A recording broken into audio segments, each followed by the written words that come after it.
சிறுகடிக்க ஆசை சீரியல்ல இணைய எபிசோட்ல என்ன நடந்திருக்கு அப்படிங்கறத பார்க்கலாம். இப்ப முத்து ஒரு பக்கத்து பாத்தீங்கன்னா டிரைவிங் ஸ்கூல் ஆரம்பிச்சிட்டாப்ல.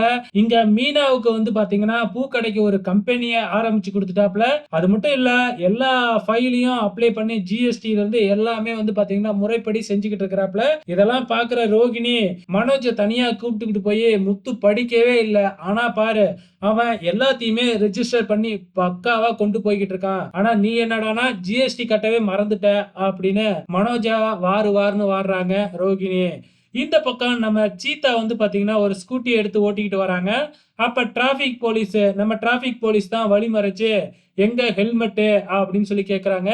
என்னைய தெரியலையா அப்படின்னு சீதா பதிலுக்கு கேட்க, நான் இப்ப டியூட்டில இருக்கேன், அதனால நீ பாத்தீங்கன்னா எனக்கு தெரிஞ்சவ தெரியாதவன்லாம் நான் பார்க்க மாட்டேன், ஹெல்மெட் இல்லல அப்ப ஃபைனை கட்டு அப்படின்னு சொல்லி கேக்குறாப்ல. உடனே சீதா இருந்துகிட்டு, இல்ல இல்ல இது என்னோட பைக் இல்ல, இந்த பைக்கை விக்கிறதா சொன்னாங்க, அதனாலதான் ஓட்டி பார்த்துட்டு வாங்கலாம்னு தான் நான் ஓட்டி பார்த்தேன் அப்படின்னு சொல்றாங்க.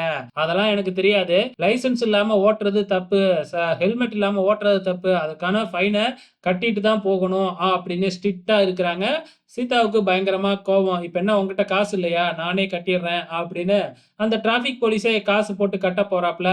உடனே சீதா இருந்துகிட்டு, எனக்காக வேற யாரும் கட்ட வேணாம், நானே கட்டிடுறேன் அப்படின்னு சீதாவே ஃபைனை கட்டிட்டு அங்கிருந்து கோவமா கிளம்பிடுறாங்க. இது முடிஞ்சதுக்கு அப்புறம் நம்ம அண்ணாமலையோட ஃப்ரெண்டு பரசு நம்ம ப்ரொமோல பார்த்த மாதிரி பொண்ணு லெட்டர் எழுதி வச்சுட்டு வீட்டை விட்டே ஓடிட்டா அப்படிங்கிற விஷயத்த சொல்றாங்க. உடனே நம்ம முத்து பாத்தீங்கன்னா நான் பாத்துக்கிறேன் அப்படின்னு சொல்லிட்டு நேரா நம்ம பரசு பொண்ணோட ஃப்ரெண்டு வேலை பார்க்குற கடையில போயிட்டு அவங்க ஃப்ரெண்டு கிட்ட விசாரிச்சு இருக்கிற அட்ரஸ் எல்லாமே வாங்கிடுறாங்க. அதே டைம்ல இங்க அந்த மாப்பிள்ளை பையனோட தாய் மாமன் வேற யாரும் இல்ல, நம்ம ரோகிணி செட் பண்ணாங்க இல்லையா மாமா அப்படின்னு சொல்லிட்டு, அவரு தான் அந்த மாப்பிள்ளையோட உண்மையான தாய் மாமாவாட்டுக்கு.